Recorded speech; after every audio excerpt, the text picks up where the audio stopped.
السلام عليكم ورحمة الله. السلام عليكم ورحمة الله.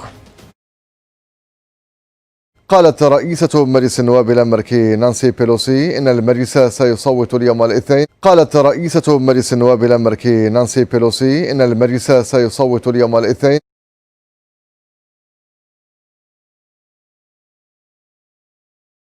على مشروع قرار يدعو مايك بينس نائب الرئيس لتفعيل التعديل الخامس والعشرين من الدستور لعزل الرئيس دونالد ترامب. على مشروع قرار يدعو مايك بينس نائب الرئيس لتفعيل التعديل الخامس والعشرين من الدستور لعزل الرئيس دونالد ترامب.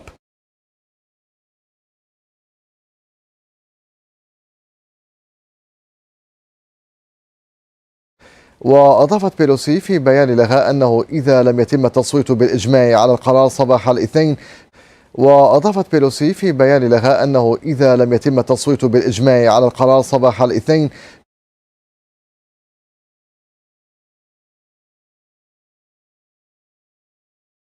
فإنه سيتم طرحه للتصويت مجددا صباح الثلاثاء لمطالبة نائب الرئيس بالرد عليه خلال 24 ساعة.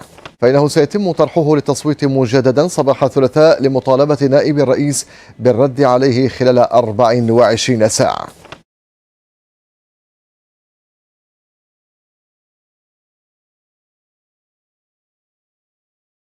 ويستعد 3 نواب ديمقراطيين للتقدم اليوم بتشريع تضمنت مسودة متداولة منه لائحة اتهام للرئيس دونالد ترامب بالتحريض على التمرد. ويستعد 3 نواب ديمقراطيين للتقدم اليوم بتشريع تضمنت مسودة متداولة منه لائحة اتهام للرئيس دونالد ترامب بالتحريض على التمرد.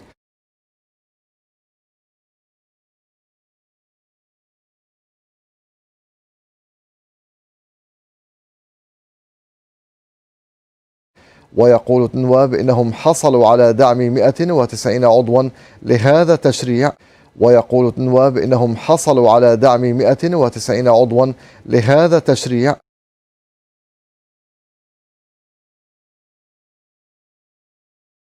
الذي سيعرض خلال جلسة شكلية لمجلس النواب. الذي سيعرض خلال جلسة شكلية لمجلس النواب. هذا ونقلت قناة سي بي اس نيوز عن مصادر في الإدارة الأمريكية قولها هذا ونقلت قناة سي بي اس نيوز عن مصادر في الإدارة الأمريكية قولها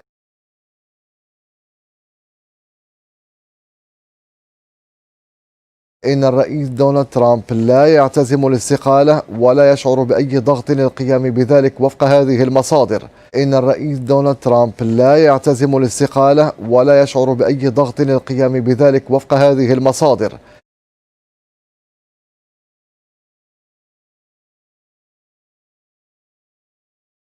وأضافت القناة أن ترامب يرفض أي مسؤولية عن اقتحام أنصاره للكونغرس.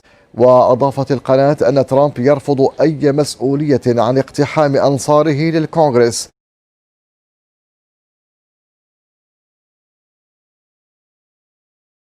ويعتزم استئناف بعض المهام الرسمية ومنها زيارة للحدود بين الولايات المتحدة والمكسيك.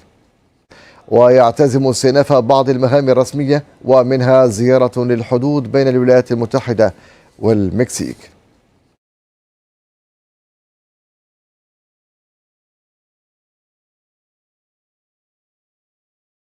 قال وزير الخارجية الأمريكي مايك بومبيو إن وزارة الخارجية ستخطر الكونغرس بنيتها تصنيف جماعة الحوثي منظمة إرهابية أجنبية. قال وزير الخارجية الأمريكي مايك بومبيو إن وزارة الخارجية ستخطر الكونغرس بنيتها تصنيف جماعة الحوثي منظمة إرهابية أجنبية.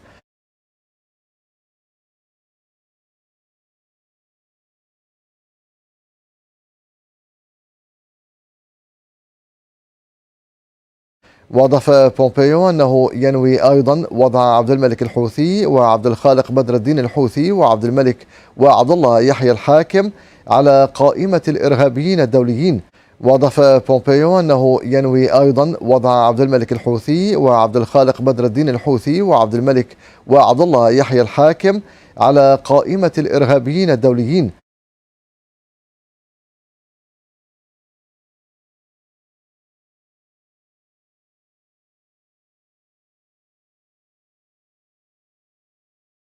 وقال بومبيو إن هذه الخطوة ستؤثر على الوضع الإنساني في اليمن.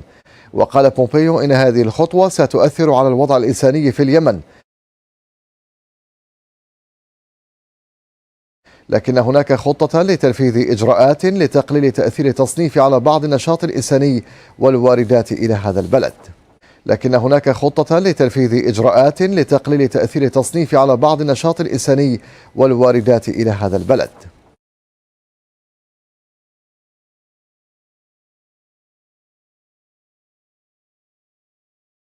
انتهت جلسة مفاوضات سد النهضة التي شارك فيها وزراء الخارجية والري لمصر وإثيوبيا والسودان دون التوصل إلى اتفاق. انتهت جلسة مفاوضات سد النهضة التي شارك فيها وزراء الخارجية والري لمصر وإثيوبيا والسودان دون التوصل إلى اتفاق.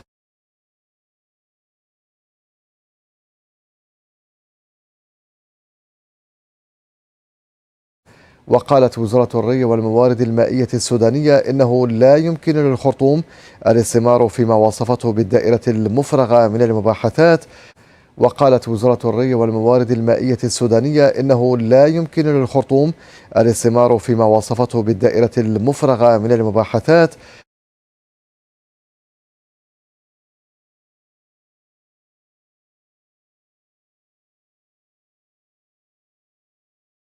واعتبرت أن السد يشكل تهديدا مباشرا لخزان روسيرس إذا تم تعبئة سد النهضة وتشغيله دون اتفاق. واعتبرت أن السد يشكل تهديدا مباشرا لخزان روسيرس إذا تم تعبئة سد النهضة وتشغيله دون اتفاق.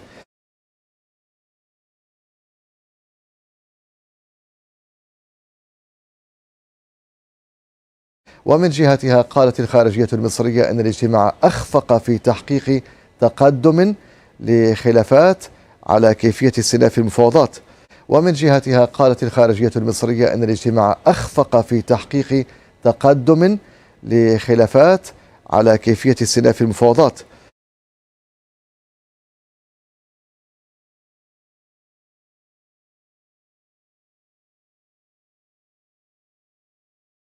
أما إثيوبيا فقالت إن ما يراد هو منعها من استغلال مياه النيل الأزرق في مشاريع التنمية.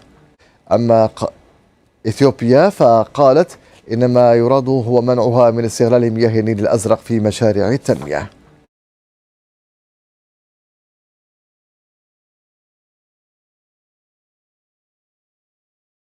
شكرا للمتابعة وإلى اللقاء بحول الله. شكرا للمتابعة وإلى اللقاء بحول الله.